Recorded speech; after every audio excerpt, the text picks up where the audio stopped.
Après 2 mois de confinement, on peut s'imaginer que les Français veulent reprendre leur petite routine.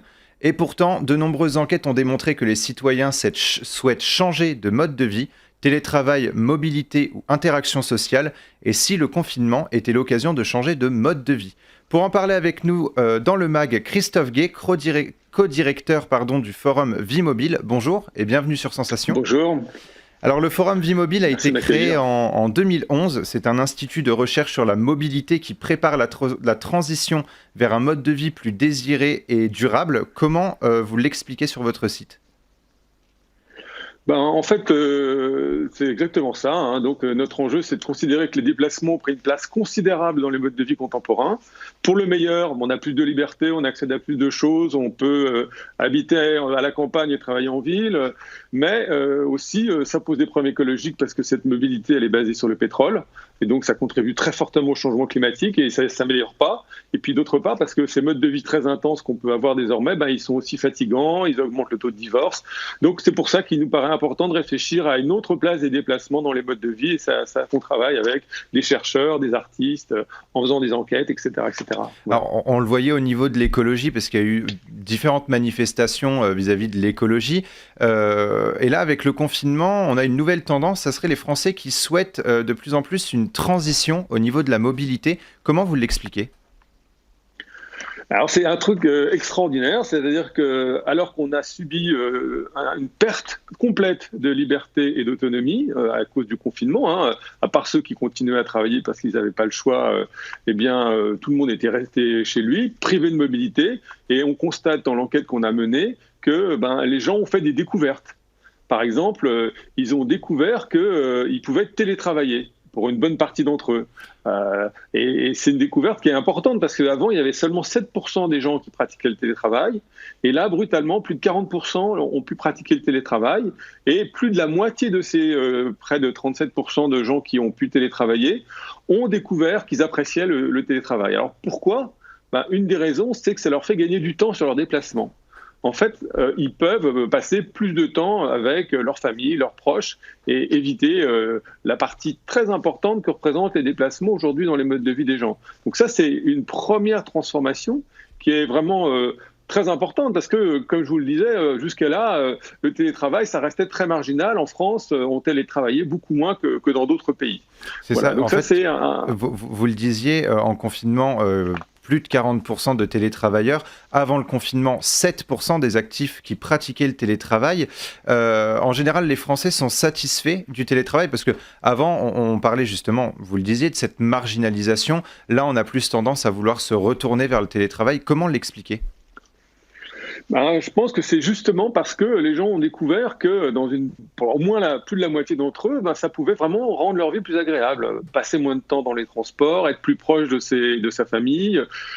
Les conditions même du télétravail, parfois, sont telles qu'on travaille mieux à distance. On est plus capable de se concentrer, on n'est pas dispersé par les collègues qui viennent constamment vous interrompre, on n'est pas dispersé non plus par la nécessité de se représenter soi-même parce qu'on est sur un espace de travail, on est plus focus. Voilà, donc ça permet d'avoir une meilleure qualité de travail et puis plus globalement une meilleure qualité de vie. Alors là, je dis les aspects les plus positifs parce que, bien sûr, tout le monde n'a pas des conditions qui lui permettent d'avoir un télétravail agréable. Hein. On peut être, il y a les proches, les enfants qui étaient là pendant le confinement, qui peuvent débarquer. Il y a bien sûr aussi le fait qu'on n'a pas toujours un espace particulier. On peut être dans sa chambre à coucher, on peut être comme je le suis actuellement. Voilà. Et donc les conditions de travail ne sont pas telles que ça soit toujours très très bon. Mais quand même, le point qui est la nouveauté considérable, c'est que plein de gens l'ont expérimenté, plus de gens ont envie de le faire. Alors le confinement a été l'occasion pour beaucoup de Français de se remettre en question et de remettre en question leur mode de vie. Votre enquête révèle que 23% des Français souhaitent désormais déménager, 38% des Parisiens ont ce souhait également. Comment expliquer que les Parisiens ont cette soudaine envie de partir de la capitale pour se rapprocher un peu plus des campagnes ? Alors déjà, la première chose qu'on peut constater, c'est qu'il y a beaucoup d'entre eux qui, dès qu'on a annoncé le confinement, se sont précipités, quand ils en avaient la possibilité, hors de Paris, pour rejoindre qui la famille, qui une maison secondaire qu'on avait la chance d'en avoir une. Et donc, il faut savoir aussi que nous, on avait déjà mené une enquête sur cette question préalablement, et c'est pas du tout un phénomène nouveau. En fait, il y a près d'un habitant sur deux qui disait déjà qu'il voulait quitter l'Île-de-France. Alors pourquoi? En fait, parce que c'est très clair, hein. Il y a d'une part la question de la taille des espaces dans lesquels on vit, et puis il y a aussi, de manière extrêmement importante, la question de l'accès à la nature, d'un accès plus grand, plus facile à la nature.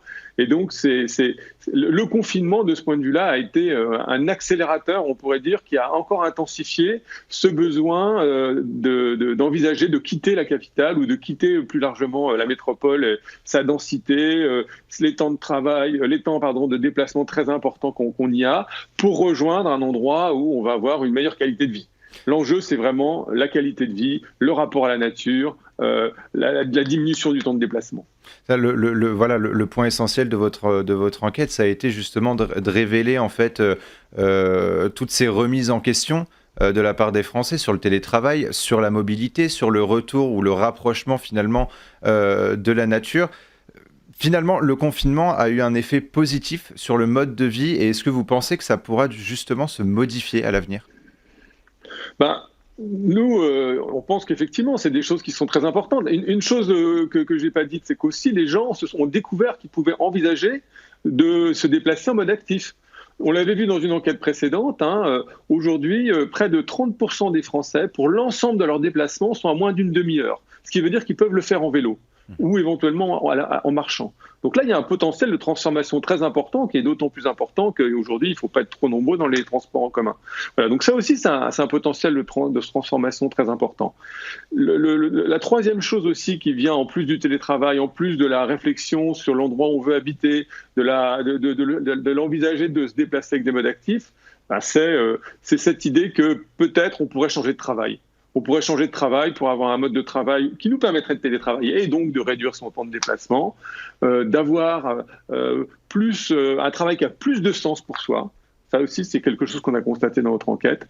Et puis enfin, un travail qui est peut-être plus proche de la nature. Donc vous voyez, on a vraiment des éléments qui montrent que les gens, ils ont réfléchi et ils ont envie de transformer leur mode de vie. Et donc, on peut penser qu'il va y avoir des transformations effectives de ces modes de vie qui vont être conduites dès lors que des moyens importants sont consacrés, par exemple, pour faciliter les déplacements en mode actif. Là, on voit beaucoup de discussions autour de l'urbanisme tactique, de la mise en place provisoire de pistes cyclables. En fait, si on met en place vraiment les éléments qui vont permettre aux gens de mieux circuler plus facilement en vélo, en les aidant à s'acheter un vélo, en les aidant à les réparer, par exemple, en créant des véritables systèmes de pistes cyclables, oui, là, on a des possibilités de transformation de sa mobilité importante. Même chose pour le télétravail, on l'a vu. Aujourd'hui, les entreprises de plus en plus envisagent de s'organiser pour le permettre. Là aussi, on peut penser qu'il va y avoir une transformation importante. Et puis, le dernier facteur, c'est les déménagements. Là, c'est parfois plus compliqué parce que ça implique de trouver un endroit où on va pouvoir travailler. Donc, c'est pas si facile à faire. Mais malgré tout, la petite graine de la réflexion, du fait de penser son mode de vie autrement, elle est bien là aujourd'hui. Et dans votre enquête, vous révélez également que les jeunes sont les plus désireux de moins se déplacer et d'être plus proches finalement de leur famille. Pourquoi ce sont finalement les jeunes qu'on pensait justement les plus adaptés à cette mobilité qui s'est mise en place? Pourquoi c'est eux qui veulent se rapprocher de cette nature, de leur famille, etc.? Alors, on voit que tout le monde finalement a cette envie, mais ce qui est la surprise peut-être, c'est que les jeunes ont plus envie encore que les autres de sortir de ces modes de vie très intenses, où on se déplace beaucoup, où on est toujours pris par le temps, et peut-être justement parce qu'ils sont jeunes, et qu'ils sont plus conscients finalement des inconvénients de cette société dans laquelle ils sont amenés à s'insérer. On les enjoint, il y a une injonction à la mobilité. Peut-être qu'ils en ont très conscience et qu'en fait, ils l'ont pas encore intériorisé, ils ont peut-être pas appris encore à la supporter comme d'autres, et c'est pour ça que leur aspiration, elle est encore plus forte que les autres membres de la société. Voilà. Là, il y a quelque chose d'important par rapport au fonctionnement actuel, d'une envie de transformation, d'une autre façon de vivre et d'une meilleure qualité de vie, là encore, comme un élément très clé, très important. Peut-être moins de place au travail, plus de place pour les proches, plus de place pour une bonne vie. Le confinement a finalement été l'occasion pour de nombreuses personnes de se remettre en question. Merci beaucoup, Christophe Guay, d'avoir été avec nous dans le MAG. Je rappelle que vous êtes le co-directeur du forum Vie Mobile. Et pour revoir ou réécouter cette émission, rendez-vous sur notre site et application Radio Sensation.